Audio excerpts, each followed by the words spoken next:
welcome to this week's hashtag Toe-to-Toe. We are here at the Joshua Povetkin media workout, ready for fight week, and I've managed to collar Paulie Malinaggi and Spencer Fearon. Lots to get through, so we'll get started.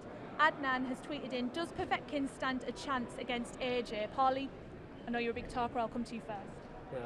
I think Povetkin can be very dangerous. I would be surprised if Povetkin is able to win the fight, but I would also be surprised if AJ disposes of him very easily. I think this is a fight where AJ is going to have to, be in the fight. He's going to have to dig a little deep, use a big part of his arsenal. Povetkin is a stubborn guy. He doesn't go away very easily. He's mentally puts you under a lot of duress and stress, and he tries the whole way. So you've always got to be on your P's and Q's.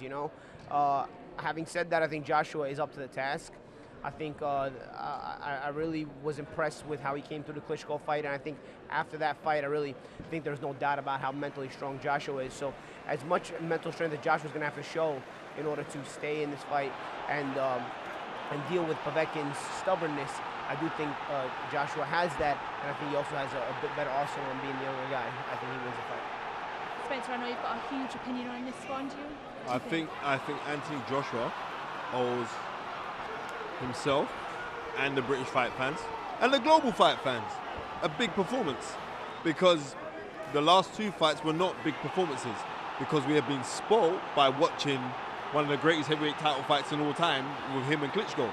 So this time now it's like we are, as myself and Paulie were speaking earlier, we're like microwaves. We're here and now. We don't want to take our time and like marinate the food anymore and put the seasoning on it and stuff like that. Then put it in the oven and wait for an hour or 2 hours or 3 hours. We don't want to do that no more. What we want to do now is like, we're going to fry it in the microwave and get it right now. So, Anthony Joshua owes us that, because I think he's been in the laboratory working really hard, working on a style to deal with Povetkin, and Povetkin is a come-forward fighter. I don't care who the guy is. You cannot come forward to a juggernaut that is called Anthony Joshua, because that's when he finds you. And as George Foreman used to always teach me as a child watching him, never follow a puncher. And how's Povetkin going to beat Anthony Joshua? He's going to try and be smart, and he's smart, and he's very, very tough man. But I got Anthony Joshua coming through maybe some scary moments, maybe, especially with that left hook that Povetkin throws, but coming out victorious because he's a younger, fresher, and he has to be the more hungry of the two. Well, not long to wait until that one. Looking back at a fight that happened at the weekend, Jeff has asked, who won the fight in your opinion, Triple G or Canelo? Paulie? Come on, Paulie. Come on, son. Golovkin. Golovkin won the fight for me. But unlike the first fight, where a draw was a robbery, I do think a draw could have been a fine decision in this fight. I don't see how you can give 7 rounds to Canelo, though.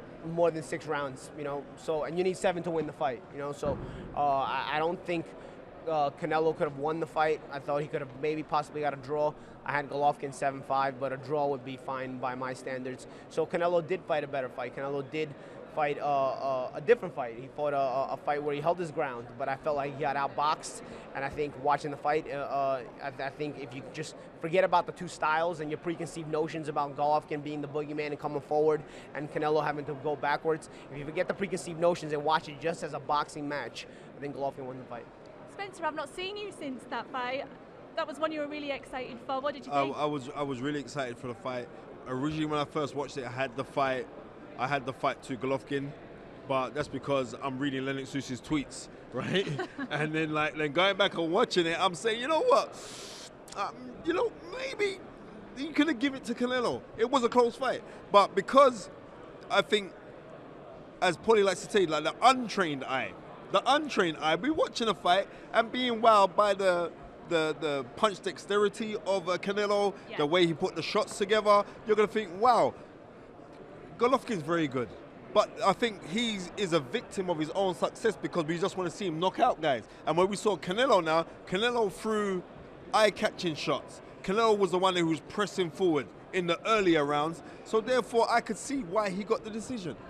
How often was Golovkin on the ropes? No, he wasn't on the ropes. So if you back up a fighter and you can't, I said he was pressing. I didn't say he backed him up. Don't misquote me now, Mr. Magic Man. If you press a fighter, right? you call me the Magic Man. I'm Merlin up in here. If you press a fighter, but you can never get his back to the ropes, is that effective aggression or is that called getting outboxed? If you press a he fighter, wasn't getting outboxed. he was getting outboxed. He wasn't was getting outboxed. jabbed at will. Golovkin was landing good lead right hands, good combinations. Canelo would land the occasional big shot, good body shots, great body shots, but he never put a sustained attack together. In the rounds that he won, he did, but he just didn't do it in enough rounds. I've just realized that for I've been listening to for years, even listening to on the other podcasts and everything else. You just got something against Canelo. Seriously, just work it out. You have. Tell the truth. Look at me in the face. Tell the truth. Come on, Paulie. I still love you. I love you. But, you know. No, it's nothing against Canelo. If he would have won the fight, you got to be busy to win the fight. You can't. You don't get a win just because your name is Canelo. You got to win because you boxed the guy. Yeah, but you know? unfortunately, say to as in London, Lara, go and ask him the same thing. Yeah, you, of course. You do actually get wins if your name's Canelo yes, because his name is Canelo. Of course, he gets the win, but I'm that saying is how it goes. To the trained eyes, where we see through it. And I like I said, I give Canelo the credit for the adjustment and fighting a better fight, but he didn't fight a good enough fight to win. He fought a better fight. Right. And I think I would appreciate Canelo more if he had lost this fight, because he lost it. To me, he lost it. And I think I would still appreciate him because even though he lost it, he had made the adjustments and he tried in a different manner to beat Golovkin. To me, he still lost the fight. But the fact that he won the fight, I have to give Golovkin the credit because I'm saying now his boxing ability is being unappreciated because, like you said, he's a victim of his own success. He's a guy who's you're so used to him coming forward, and now if he goes backwards, he's automatically ineffective. How is he ineffective? He boxed brilliantly going backwards, and I think he deserves credit for that. I think it's pretty similar to the 1980 fight, the first fight that Sugar Ray Leonard had with Roberto Duran. When Sugar Ray Leonard, who's meant to be coming here later on, Sugar Ray Leonard said the judges didn't know how to judge Sugar Ray Leonard fighting Roberto Duran. And I think that's the same thing that happened in this fight, where people were not used to seeing Golovkin fight that style of fight. We was thinking that he's going to hit the guy and knock him out. But that's the preconceived notions that as experts, quote-unquote experts, we all have to drop and just watch the fight as a boxing match. How do you judge a fight as a boxing match? You know, if you're going into preconceived notions, okay, this guy's going to come forward and this guy's going to go backwards, and then all of a sudden the script is changed, does that mean one guy's not effective?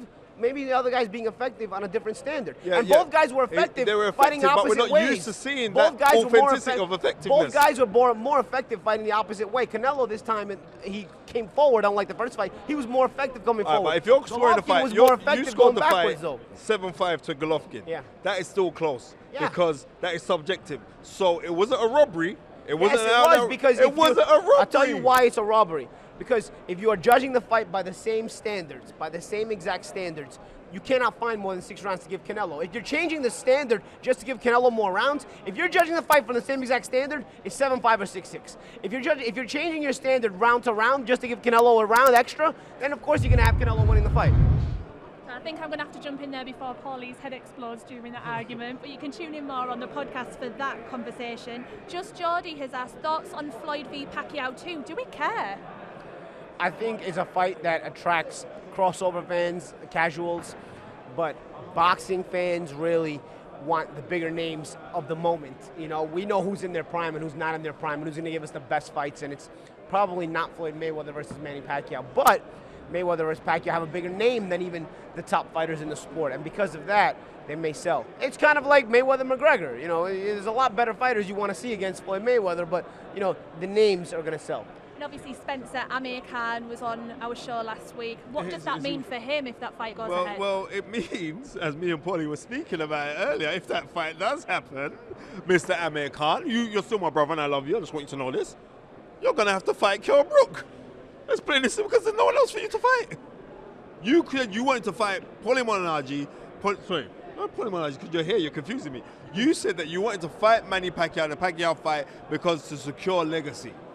Now we're seeing that maybe because even Manny Pacquiao's tweeting out as well, Floyd Mayweather's tweeting out, they're having a seniors tour of boxing, pretty similar to what Sugar Ray Leonard and Tommy Hearns and Roberto Duran done at the tail end of their career when, like, what was it, 1988, they ended up fighting each other. 1989, Leonard fights Duran senior tour, but they generated money because they're still household names, and their mass appeal is a global entity. So it's no longer that we're looking at who they were as boxing fans. We're looking at they were bigger entities. And it's the same thing with Manny Pacquiao versus Floyd Mayweather. We're not looking at them being in their prime. We're just thinking, where's these two and their legends? Let them fight and let them earn money.